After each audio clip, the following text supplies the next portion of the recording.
Hello, good evening. तो मैं हूं देवी सिंह और आज हमें जो है लंपी डिजीज के बारे में देखना है, अर्थात पढ़ना है।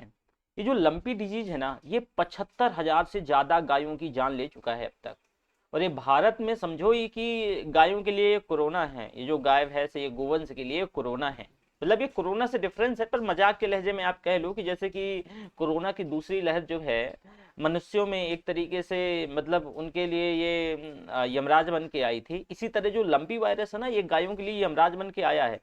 तो हम लंपी के बारे में, हमें आज लंपी वायरस के बारे में पढ़ना है। तो हम जानेंगे कि क्या है, लक्षण इसके क्या हैं, ये कैसे फैलती है, इसकी जो वैश्विक स्थिति है वो क्या है, और भारत में जो है इस बीमारी से प्रभावित कौन कौन सा एरिया है, कौन कौन सा स्टेट है। दूसरी सबसे महत्वपूर्ण बात कि क्या प्रभावित मवेशी जो है दूध का सेवन, मतलब अगर मान लो मवेशी प्रभावित है तो क्या हम जो मनुष्य है वो दूध का सेवन प्रभावित मवेशी का कर सकते हैं, और एक्चुअल में इसका अर्थव्यवस्था पर क्या प्रभाव पड़ेगा, और रोकथाम संबंधी इस पे जो प्रयास क्या किए जा सकते हैं। तो चलो हम बारी बारी से देख लेते हैं। तो सबसे पहले हम लंपी वायरस डिजीज क्या है इसके बारे में जान लेते हैं। ये जो लंपी वायरस डिजीज है ना, ये रोग जो है लंपी स्किन डिजीज की वजह से होता है। इस वायरस का नाम भी है लंपी स्किन डिजीज, और जीनस कैप्रीपॉक्स वायरस से ये संबंधित है। ये जो वायरस है ये पॉक्स वायरस फैमिली से संबंध रखता है, और पॉक्स वायरस फैमिली से आपको कई बार जो है स्मॉल पॉक्स हुआ होगा या मंकी पॉक्स हुआ होगा, वो वही जो पॉक्स वायरस फैमिली है इसी से संबंध रखता है। और पहली बार जो ये रोग है ना, ये जो लंपी, ये जाम्बिया में 1929 में। फाओ कहता है कि जो ये मतलब ये रोग है, इसमें से 5 से 10% जो है अगर मान लो कि गायों को हो जाता है तो इतनी जो मोर्टेलिटी रेट है, मृत्यु दर है इसकी। और ये एक जेनेटिक जो है जेनेटिक वायरस नहीं है, अर्थात कि अगर मान लो कि ये आपको है तो इससे ह्यूमन को नहीं होगा, तो आप ये कह सकते हो कि ये भाई एक जेनेटिक वायरस नहीं है। तो अब ये जान लिया कि जो लंपी वायरस क्या है। तो आपसे यहां से क्या क्वेश्चन बन सकता है कि भाई ये किस फैमिली से आता है, ये जो वायरस है। ठीक है, चलो। अब ये देखो, ये जो आप ये गायें देख रहे हैं, ये गायें जो हैं एक्चुअल में लंपी वायरस से ही प्रभावित हैं। जो ये सभी जो गायों के जो एक मतलब है गांठ टाइप बन गई है ना, ये सभी गायें लंपी वायरस से, आप इस गाय को भी देखो, ये जो है लंपी वायरस से ही प्रभावित है।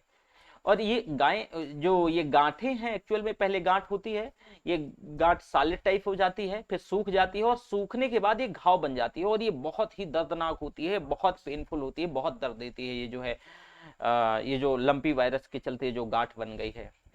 अब ये लंपी स्किन डिजीज के लक्षण क्या हैं कि भाई, तो आप देखोगे कि लक्षण दिखने जो अगर मान लो कि किसी गाय को ये लंपी डिजीज हुआ तो ये 4 से 14 दिन, मतलब इसका जो है 28 दिन तक एक पीरियड होता है, और ये करीब जो है 4 से 14 दिन बाद से ये दिखने लगता है। ये जो नोड्यूल जो आपने गांठ देखा, ये वाला गांठ देखो, ये जो 2.5 सेंटीमीटर से लेकर के 5 सेंटीमीटर तक जो है ये गांठ हो सकती है, इतनी बड़ी गांठ हो सकती है। और ये जो है ये मतलब ये कहाँ कहाँ प्रभावित करती है, तो जैसे सिर है, गर्दन है, जननांग है, थन है, ये मतलब ये इस एरिया में बहुत ज्यादा प्रभावित करती है। इस लंपी वायरस के चलते जो है मतलब पशु को यानी गायों को बुखार हो जाता है। आंख और नाक से जो तरल पदार्थ निकलता है, जैसे आप जिसे कहते हो लार, जो सलाइवा है वो निकलता है, और मुंह से लार टपकना, जो है मुंह से लार निकलती रहती है। और शरीर में आप ये देखो, ये जो है ये छाले पड़ जाते हैं, आप देख ही रहे हो, तो ये शरीर में छाले देखने को मिल जाता है। साथ में जो है भूख में भी कमी आ जाती है, और जब भूख खाएगी ही नहीं गाय तो पहले से कमजोर है, और जब खाएगी नहीं तो आप ही बताओ कि फिर दूध जो दे रही थी वो कम हो जाएगा, और पहले से वो कमजोर पड़ी ही है, उसकी जान में पहले से आई हुई है, तो एक और ये इशू है। तो भूख में भी कमी हो जाती है और दूध में भी कमी हो जाती है। अब ये एक्चुअल में फैलती कैसे है बीमारी, ये भी जानना होगा। ये तो आप जान गए कि इसके क्या क्या लक्षण हैं।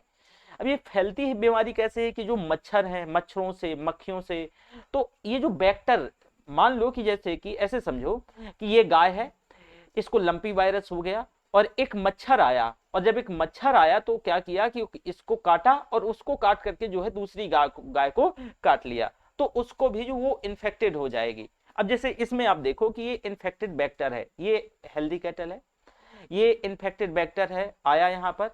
अब मान लो कि जैसे कि ये है, ये लंपी से जो है प्रभावित है, इसको जो काटा और अगर इसको काट करके मान लो कि ये हेल्दी है, यहाँ पर आया और इसको काटा और इसको काट करके वो जो मच्छर है या मक्खी है इसको काट लिया, तो ये इन्फेक्टेड हो गई, ये भी इससे इन्फेक्टेड हो गई। या फिर जो है रिप्रोडक्टिव मटेरियल एंड जो है कॉन्टिमिनेटेड इक्विपमेंट के माध्यम से जो है ये पॉसिबल है कि अगर मान लो कि किसी जो ऑक्स को लंपी है और उसी दौरान जो है मतलब गाय के गर्भधारण का टाइम है, तो भी पॉसिबिलिटी है कि जो लंपी वायरस हो जाएगा। इंजेक्शन से आप ये भी पॉसिबल है कि जो है इससे हो जाएगा। तो ये मतलब जो ट्रांसमिट हो सकता है, ये शॉर्ट रूट ऑफ ट्रांसमिशन है। वहीं लॉन्ग रूट ऑफ ट्रांसमिशन, आप जैसे कि ये लॉन्ग रूट ऑफ ट्रांसमिशन, जैसे कि आप मान लो कि एक गाय को यहां से लेकर के आप दूसरी जगह, तो ये सिंपल से समझो ये कम्युनिकेबल डिजीज है। ये जैसे ही कॉन्टेक्ट में आता है कोई एक पशु दूसरे से, तो इसको बीमारी हो जाती है। ठीक है, तो आप ऐसा कह सकते हो। तो ये जो है मच्छरों से, मक्खियों के, इसके काटने से होता है। और या फिर जो है संक्रमित कोई जानवर है, तो संक्रमित जानवर से, अभी कैसा कोरोना में होता था कि अगर कोई व्यक्ति जो है संक्रमित है, उसके जो है कांटेक्ट में आता था, जैसे उसके कांटेक्ट में आता था तो जो वो भी संक्रमित हो जाता था। तो लंपी वायरस भी वैसा ही है। ठीक है, तो ये भी आपने देख लिया।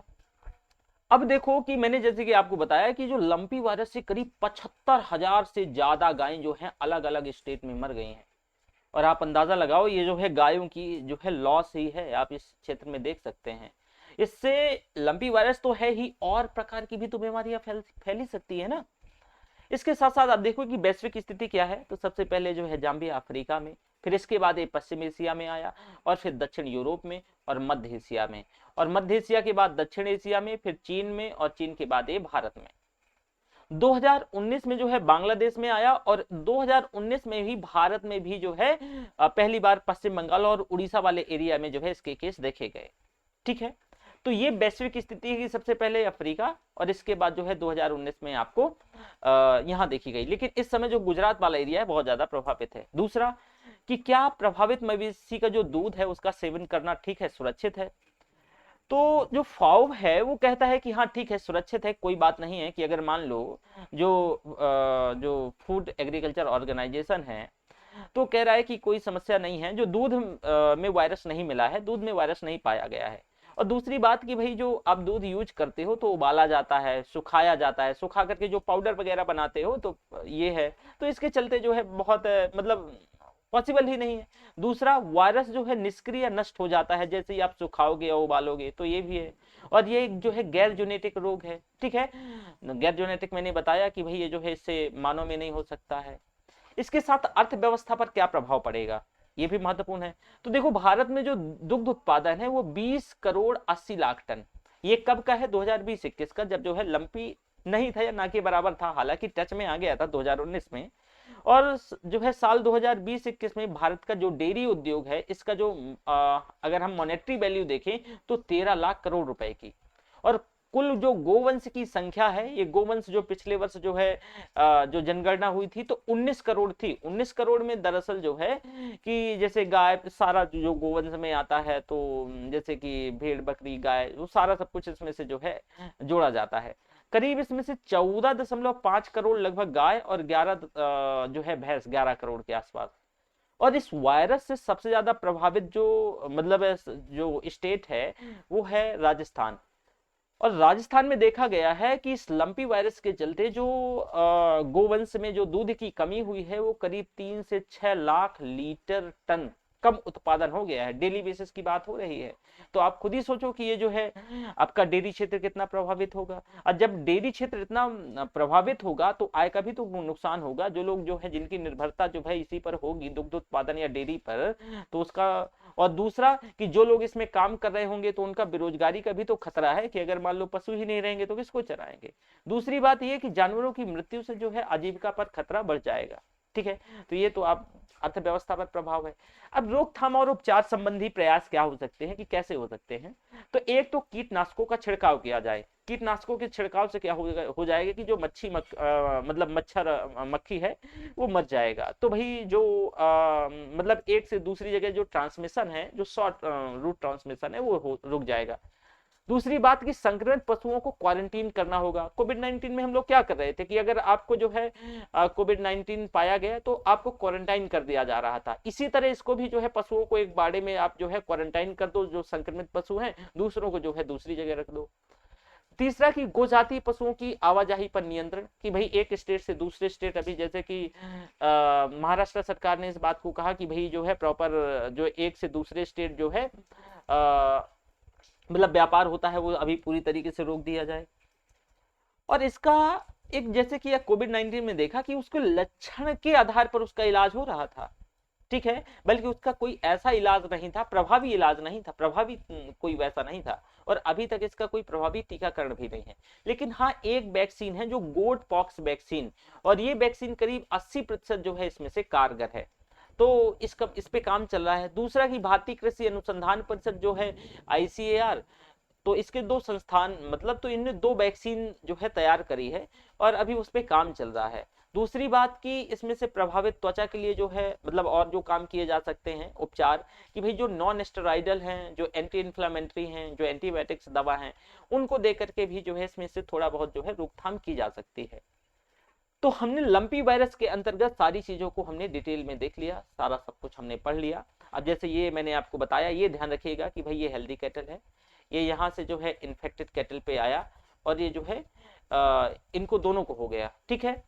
तो ये long route of the transmission है, ये शॉर्ट रूट ऑफ द क्या है, ट्रांसमिशन है, ठीक है। दूसरी बात जैसे कि यहाँ पर मैंने इसके सिम्टम दिखाए हैं कि खास करके देखो कि इसमें से 2.5 सेंटीमीटर से जो है 5 सेंटीमीटर तक जो है एक ग्रंथि की तरह जो एक गांठ बन जा रही है और ये गांठ सूखने के बाद एक घाव का रूप ले लेती है, ठीक है। तो ये हो गया भैया लंपी वायरस, और फिर मिलते हैं। Thank you very much. Okay.